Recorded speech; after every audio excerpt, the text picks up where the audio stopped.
শেষমেশ শুরু হতে চলেছে জনগণনা পরিষেবা।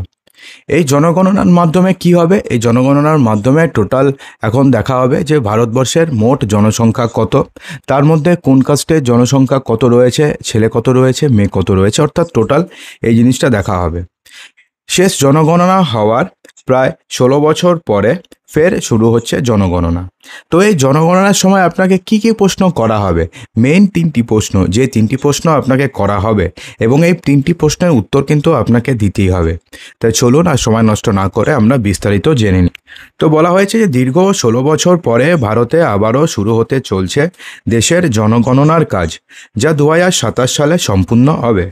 এটি ভারতের সম্পূর্ণ ডিজিটাল জনগণনা হতে চলেছে, যেখানে ঐতিহ্যবাহী হাতে লেখা পদ্ধতির পরিবর্তে GPS tagging, real time dashboard এবং কীভাবে কোড ভিত্তিক উত্তর ব্যবহার করা হবে। অর্থাৎ ব্যাপারটি কি, এবার হবে হচ্ছে টোটালটা ডিজিটাল। আগে কি হতো মনে করে দেখুন, যে যখন লাস্টবার যখন জনগণনা হয়েছিল, আপনাদের বাড়িতে কেউ আসতো, কেউ এসে আপনাকে জিজ্ঞেস করতো, তাদের কাছে একটা পৃষ্ঠা থাকতো, আপনাকে জিজ্ঞেস করতো আর টিকমার্ক করতো, জিজ্ঞেস করতো টিকমার্ক করতো, আপনার আধার নাম্বার বা ভোটার নাম্বার লিখে রাখতো। কিন্তু এবার থেকে আর সেটা হবে না। এবার কি হবে, টোটালটাই হবে হচ্ছে ডিজিটাল, অর্থাৎ জিপিএস ট্যাগিং করা হবে, রিয়েল টাইম ড্যাশবোর্ড ইউজ করা হবে এবং কোড ভিত্তিক উত্তর ব্যবহার করা হবে। ঠিক আছে, এই আধুনিক পদ্ধতি তথ্য সংগ্রহ এবং সংরক্ষণে বৈপ্লবিক পরিবর্তন আনবে এবং গণনা প্রক্রিয়াকে আরও দ্রুত করে তুলবে এবং আরও নির্ভুল করে তুলবে। তো সেক্ষেত্রে প্রায় 30 লক্ষ স্কুল শিক্ষক এবং 1,20,000 সরকারি আধিকারিক এই বিশাল কাজে যুক্ত থাকবে। গণনার সময়সূচি এবং বাজেট কি হতে চলেছে? তো বলা হয়েছে যে প্রথম পর্যায়ে 2026 সালের 1 এপ্রিল থেকে 30 সেপ্টেম্বর পর্যন্ত জনগণনার প্রথম পর্যায়ের কাজ চলবে। এই পর্যায়ে মূলত বাড়ি গণনার কাজ করা হবে। দ্বিতীয় পর্যায়ে বলা হয়েছে যে 2027 সালের ফেব্রুয়ারিতে দ্বিতীয় পর্যায়ে বিস্তারিত তথ্য সংগ্রহের কাজ শুরু হবে এবং চূড়ান্ত রিপোর্ট দেওয়া হবে হচ্ছে 2027 সালের মার্চ মাসের শেষে বা এপ্রিল মাসে। দেশের জনসংখ্যার চূড়ান্ত পরিসংখ্যান প্রকাশ করা হবে বলে আশা করা হচ্ছে। শেষবার এই জনগণনা হয়েছিল 2011 সালে। প্রতি 10 বছর অন্তর অন্তর জনগণনা হয়। তো সেক্ষেত্রে জনগণনা হওয়ার কথা ছিল 2021 সালে, কিন্তু 2021 সালে সেই সময়তে করোনা মহামারী ছিল, সেকেন্ড ওয়েভ ছিল। তো সেই কারণে সেই সময়তে জনগণনা করাটা সরকারের পক্ষে পসিবল ছিল না। তো সেই কারণে তারপরে ভোট ছিল, সেগুলো করতে করতে এবার 2025 সাল শেষ হতে চলেছে, অর্থাৎ প্রায় 15 বছর হতে চলেছে। 15 বছর পরে জনগণনা হবে।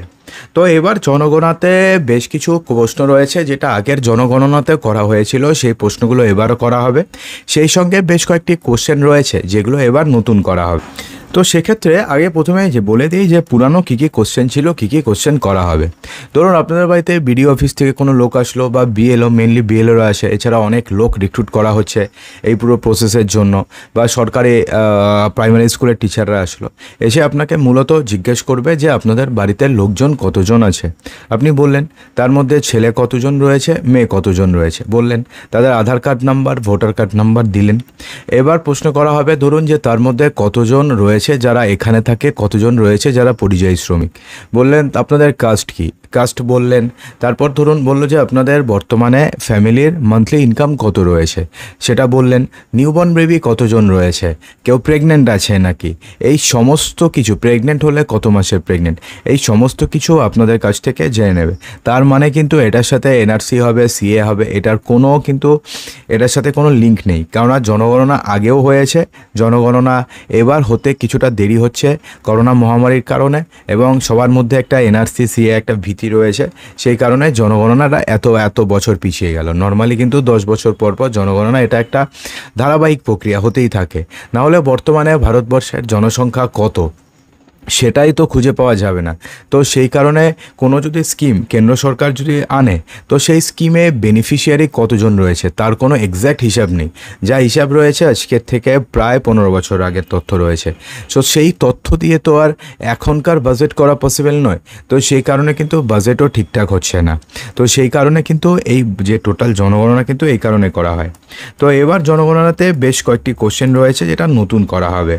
যেমন তার মধ্যে রয়েছে আপনাদের বাড়িতে কি ইন্টারনেট সংযোগ আছে, একটি বাড়িতে কটি মোবাইল রয়েছে, এগুলোর মালিক কে, বাড়িতে পানীয় জলের উৎস কী, রান্নার জন্য বাড়িতে গ্যাস সংযোগ আছে নাকি নেই, নাকি আপনারা উনুন ব্যবহার করেন?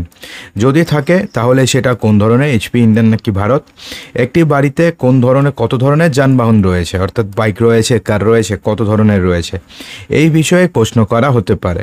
এছাড়াও প্রশ্ন করা হতে পারে যে বাড়িতে কোন ধরনের শস্য ব্যবহার করা হয়, এগুলো করতে পারে। যদি আপনাদের জমি থাকে তো সেক্ষেত্রে কোশ্চেন করা হতে পারে জমিতে কতটুকুন ধান হয়। তো সেই ক্ষেত্রে একটা আর্থসামাজিক একটা চিত্র কিন্তু উঠে আসবে, অর্থাৎ ভারতবর্ষে মোট কতটুকুন চাল হচ্ছে বা কি রয়েছে সেই হিসাবটাও চলে আসবে। যদিও জনসংখ্যার সাথে এটার খুব একটা লিঙ্ক নেই, তবুও যদি মানুষের পার ক্যাপিটা ইনকাম বের করতে হয় তো সেক্ষেত্রে কিন্তু এটাও সেম ইম্পর্ট্যান্ট যতটা লোকসংখ্যা।